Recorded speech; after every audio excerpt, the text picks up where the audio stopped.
Welcome to the Arc Reactors. My name's John, My name is Greg. and we are back for week 4 of the Amazing Race. We were on 35th season, and we're doing leg 2 in Vietnam. Let's get right into it. We are coming hot off the press of leg 3, where we finished in 8th place. I don't know about you, but I had my hand in the sand. I was feeling a little defeated starting this leg, but I feel like you were a lot more optimistic than I was. Yes, only because to me it was a chance to it was a second chance. Like it would be one thing if we came in eighth, had to go home and think about it and Yeah. reminisce and try to figure out ways. But the fact that we could just keep racing and try to get a better position, um, I mean, as you guys know, it didn't it didn't get any better. But at the time, it seemed like we had a lot of hope. Yeah, I wish I had that hope. I was in my feels just like on the opposite side, like we don't have any time to recover. It's not like we can go home and say, okay, tomorrow's another day. It's like the other day is now. Like there is no other day. It's this. You better perform. So I felt like like the Grim Reaper was on our heels, but we carried on and we ripped our first clue, told us that we were going to some cafe. Um, didn't do much at the cafe actually, Really funny did. enough. Yeah. Actually, what do we actually even do at the cafe? Like, Yo, we like just got actually, the clue. That's it. um, okay. I mean, usually they make us like do a little dance or something. Like even with the elephant in Thailand, like we had to at least go over the elephant a few times. Yeah. Right? Yeah, I'm surprised we didn't have to do anything, but I Yeah. free I cool. wonder if like the coffee company just need a little bit of PR, you know? Yeah, yeah. I But wonder I what. remember on the way there, I think we were trying to decide like, okay, if this is a roadblock, like you like coffee, I think, or have made coffee before, so you were gonna do it. Again, didn't really matter, but That's so funny. It's so funny with these roadblocks because you just grasp the straws. You're just like, yeah, I've seen a coffee bean before. Like I think I can do it. yeah, absolutely. It's a So mess. we get the clue, and we've got the detour, stand or deliver. We choose stand. I don't fully remember why, other than our list. Yes, our list. I think also because our list was kind of dependent on our placement, and at that time we were towards the back of the pack, and for a constant challenge like the mattress, you can't really make up that much time. But something like a stand where you have to put something together, we can kind of jump up time. I think that was our reasoning. At least that's my reasoning now. Um, That jives with me now. Yeah, I also remember we were pretty tired, right? Like we had flown or we had taken the bus. Like we did a whole other leg before, so why top that with some mattresses? Plus, again, if you hadn't heard before, we have a list where we've ranked all the types of detours in order of what we think we can do fastest. And even though hauling's pretty high up there, again, putting position into play, we thought that maybe we could bust out the market and try to beat people there, learn from people, that kind of thing. So, and it worked out okay. yeah, we did Yeah, pretty well in that. Yeah, we did pretty well in that. Yeah, but the tired thing, that's a big one. We were quite tired. It was hot. It was like 90, maybe 100 so degrees. hot. Yeah. So hot. Even though during the episode, people were, texting me or asking me, they were like, why didn't you do the mattress challenge? Like, you guys are like fit people. Why didn't you do the mattress challenge? I'm kind of glad we didn't do the mattress challenge. I mean, who knows? The world could have gone one way or the other if we did or didn't, but it looked difficult. We would have been tired. We had a foot race, and we'll get to it. We had a foot race to the temple afterwards, so maybe we wouldn't have done as well in the foot race. So, things go the way they go. Yeah. And we ended up being the only male team to do the market. All the other male teams decided to just like tough it out, the mattresses. So, Who? Oh, yeah, yeah, yeah. Robin, Corey, Joe, and Ian did too. mm-hmm. Yeah, they did. Wow. Liam Yeremy, Joel Garrett. Yeah. Yeah, We didn't get yeah. the memo. Yeah, we didn't get the memo. Yeah, but it was fun. Actually, I very much enjoy. I know you didn't like the. Yeah, yeah. What was your experience with the with the fish? You know my experience. Everyone knows my experience. I'm not into it. In our audition video, I clearly say, and the like, my biggest weakness is like just disgusting creatures, not to mention things that are alive. So I wasn't feeling it. I'm surprised that we got through as far as we did without gloves. Thankfully, Gregory and I both brought gloves for warmth originally, and as soon as we started pulling those fish, I was like, okay, these gloves are now serving a new purpose. They're stopping the fish smell from getting on our hands, and also protecting us from those spikes. Like the ridges of them were pretty spiky. I don't mess with fish. I eat a lot of fish, but I don't mess with them in that state. So not too Yeah. comfy. Yeah, the gloves were critical afterwards. And also, I mean, Hmm. easier to touch too, right? Like you're right, the spikiness, Yeah, the fish smell, but also just like having a layer between you and a dead animal. It never hurts. or a living one. Yeah. Thankfully, Gregory had done some fishing before, so I feel like you were a little more familiar with dealing with them. Crazy seeing Victor and Jocelyn just like call the fish by freaking name. That was That was a beat. That was a impressive. Yeah. that was Yeah. a What that it was is to work at a market. yeah, that was a we own a grocery store type move right there. Yep. Type of That's move. No coding involved. Like us as programmers couldn't do a darn thing. Yeah. no, not at all. Yeah, and it's funny because during the challenge, I remember at some point you pointed out the red bucket with the snakes in it, Hmm. and you pointed it out pretty early, and I was like, "Ooh, I would have missed that." I think, like I don't know if I would have. Mm. And we saw that Stephen and Lee missed it, so that was a good call out. Yeah. Great call out by you. Thank you. Thank you. But again, I think that's the bucket where I said, I'm not touching those, I'll touch everything else. So it wasn't out of like generosity, it was out of pure fear, for sure. Yeah, yeah, it just stuck out to you in that way. That's funny. Yeah. And you heard more of like my train of thought in that little ditty. Sometimes, yeah, it just helps to either yell it out or sing it out. And I'm not yelling on national TV, so I guess I'm composing on the spot. That's kind of how that went. It actually is quite catchy. I've been listening to it like Good.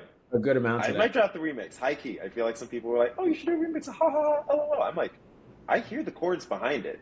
Maybe I should just like. I mean, it's a 10-second song. Why not? Yeah. Yeah, why not? Yeah, well, I think Andrea, someone posted on Instagram. They were like, now available on like Spotify, Apple Music, download anywhere. Mm-hmm. Like not me this morning, like actually searching Apple Music and Spotify. I was like Amazing Race, Slimy John, Slimy Franklin. Like, I was like, okay, obviously it's not on Spotify. Yeah. CBS, hear us out. Put it out there on Spotify. I need the royalties though. I hope I didn't sign those away. Yeah, yeah, that contract. But yeah, Yeah. I mean, it was a good So challenge. yeah. I feel like we were able to bang it out relatively quickly. Mm-hmm. I mean, we had a nice We got system. it on our first try. We did get in our first try. We had a nice system too of like getting multiple fish at one time instead of like going, getting a fish, bringing it back. We would just get like, what I think we got like half, maybe like a third of the fish Yeah. per one. Yeah. And that was your idea. That was really great. I don't know how we would have gotten in as quickly as we did without that. So again, Yeah. appreciate it. Teamwork. Teamwork, baby, teamwork. Yeah, Teamwork, man. and then there was that because the living ones were the ones that I didn't even want to touch, and so Yeah. we just kind of scooped them up, which made it Mm-hmm. easier. Yeah. But yeah, Again, Steve was just hauling them with his hands, barehanded. yeah, I yeah, wish I could. Yeah. Yeah. yeah. I tried actually like bringing just a single eel that fell out of the bin, and I tried like 4 times to put it in. It would just fall out my hands. I was like, Greg, you got to do this. It's you. I'm sorry. I remember that. I remember that too. You were like, Yeah. I can't do it. I can't do it. You kept I trying just to can't. touch it, but you just I couldn't. did try. I did try, You did but try. it just didn't You work did out. try. It's all Yeah, good. it's funny because I think we used the exact word slimy in our audition tape. He was like, Johnny won't touch anything slimy, anything. Literally. Hmm. Yeah. So, A hey, callback. Poetic. not good. Yep. So we got through, which was great, and then we started running. Actually, we got directions from this French woman who like looked it up, and it turned out that the pagoda we needed to go to was right next to the pier from like 3 where we started in the morning. So immediately I was like, okay, just hug the water and we'll come across it. And so it was really easy for us to navigate. It was quite a run, and thankfully we had like 3 other teams with us, and we were just kind of jogging, passing, like feeling good. I think that we were like in the mix, that we had gotten past that market part, even though we did not know what was in store for us ahead. No, not at all. And it was just feeling good because we saw the people doing the mattress challenge, and they were pretty exhausted towards the end. So Yeah, we were just kind of touching some fish, moving back and forth. So we were spry chickens, moving like spry yeah, chickens. moving like spy chickens. Yeah, and And then yeah, and and then we got and then we got to the pagoda. Uh, yeah, and then there were some other teams. And what was our? Because what did we put on like? Because we needed to go in, and they said that we needed sleeves, or yeah, they said that we needed sleeves. Was it? And then what did we Yeah, go? we had to cover, I think, our shoulders as respect for the space. I was clearly wearing a tank top, and so I just like pulled my sweatpants out the bag and just wore them on my arms, and so it was just like I don't know, just a little four-legged person for just that little bit. Yeah. And then when went inside, even quicker than just like pulling out sweatpants and putting them on my sleeves, we just wrote 1 mil, and, like to be implied $1 million, but literally no thought behind it. Which maybe on us, if we had a wish for everything, we could have done a lot of wishes. But in the moment, that's not what you're thinking about. You're thinking about the next step.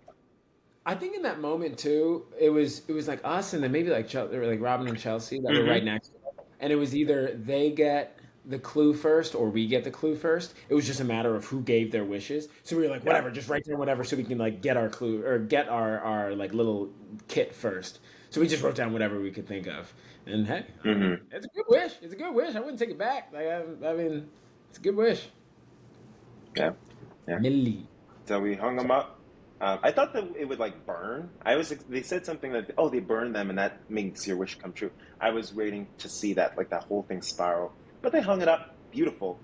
No fire involved. So was able to get out of there pretty quick after that. And boy, oh boy, we get in our taxi, get to this grand space with a bunch of teams, just like one person scanning these walls. And I did not know what was going on. We knew it was some sort of roadblock, but we're just like looking at the clue box. We're like, get to the clue box, let's rip and read. And it's a roadblock. It's a roadblock, baby. Yeah, and What that were you that thinking when was you first got there? that was a big roadblock. Saw all the teams there. Was low key excited when we first got there because we saw like Steven and Lee, who we thought were just Yeah. long gone. So seeing them was pretty exciting. Yeah, then we rip open the roadblock. And I don't know, like we knew you were gonna do it because I was already two ahead. So no matter what, like I Mm-hmm. wasn't feeling too crazy because I knew that you were gonna do the roadblock. But then when I found out it was like a needle in a haystack type challenge, I got nervous because there was nothing you could do. Like there was nothing you could do, and I had a lot of faith in you because you have a good Mm-hmm. memory and you're systematic, and I knew that you'd be able to do it. But at the end of the day, it is a luck challenge. So I'm telling you, man. I mean, I know you were nervous, but like we were nervous, man. We were just sitting on the sidelines, like, what in the Mm-hmm. world is gonna happen? Mm-hmm. And I really didn't see any of the sideline action until watching this episode, and just seeing the emotion behind people on the sideline was really powerful. Even in the episode, there were literally parts where you would say like, "You got this, Johnny," and I remember you calling those out, like me doing it and you saying those exact words. So I'm glad that I was able to hear some of that on the episode. But it was a doozy, man. It was, at least for me up to this point in the race, by far the most stressful portion. And again, the psychology of just like looking, but then hearing a team celebrate and then hearing Phil congratulate them on the mat, like does something to your psyche. And it can either make you or break you. And for me, it was like, I guess making me. It was just putting more pressure on me. Um, but I actually was one of the, first of all, I was one of the people to like look at a tile, my first tile, and go, oh shoot, I just happened to find it. And of course, it was wrong. I didn't know that there was a more minute difference between them. But then there were actually like three or four that I did checks for that were abnormal from the pattern I was seeing, but I knew didn't fully match mine. But I felt like I had to try. Like the worst thing was I would see one and be like, not mine. So I gave it a chance. And yeah, it wasn't until like my fourth try that when I knew it was it. You know it when you see it. You know it when you see it. And thankfully, there were still some teams behind us at that point, and we just booked it. I think every team booked it to the mat to see Phil because you just didn't know what was going to happen. Yeah, I mean, you gotta book it. You absolutely gotta book it. Yeah, I remember when you found the one because you came up and you were waiting for the guy to give you your check. And I looked at you and I was like, "You got this," and you were like, "This is it. This is it. Like, don't worry, this is it." I was like, "Oh yeah, baby, he knows. He knows." Uh So huh. We can exciting. rust up. Yep. Yeah. And then yeah, Phil. it takes us all on the mat, Liam Yeremy, Philly Johns, and us. And yeah, we just have a moment. Philly Johns and Liam Yeremy giving us some tears, giving like me some secondhand tears from there. I felt like that was the like heaviest moment of the race at that point. People had really, I felt like gone through a lot for that leg, and just like felt the reward of hitting the mat at that point. Like it really felt special to, I think, a good amount of people. Yeah. Yeah. Especially after two legs. Like that was, there was two Mm-hmm. legs worth. So hitting that mat, knowing you were safe.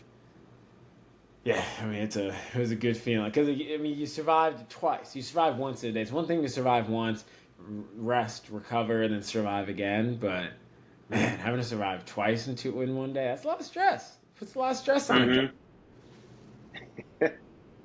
Especially when we finished, and when you're finished, you go to an area, we're all kind of just like waiting to do our interviews, and we're waiting to see who's going to be the last one to come through. Is it Victor Jocelyn? Is it Morgan Lena?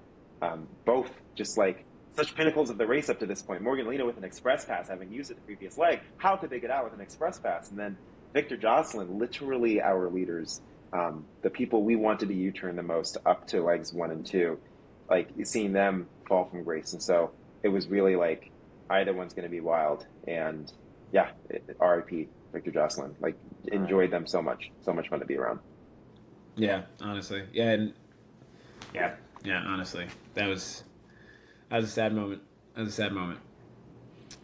Yep, but we made it through, and we are off to Jaipur, which is actually a country I haven't been to. So India is new territory for me. New territory for me. It's new territory for you, and hopefully it's not as hot as Vietnam was. Here's hoping. Here's open. That's a big wish. Big wish. Yeah, week 4 in the books. Excited for week 5. We're just aging like fine wine. I'm telling you, like during the race, I feel like at this point, I mean, we're not experts by any means, but we're starting to get the hang of it, right? Like we're starting to understand Mm-hmm. how to ask people for directions, you know, just different strategies for roadblocks, detours. So, yeah, I mean, we're getting better by the leg. Getting better by the leg. Better by the leg. Here's hoping we can keep it up. Here's hoping. Here's hoping. Week 5, let's do it. Thanks for listening. Thanks for watching, and we'll see you on the next one. Yeah. See you later. See ya.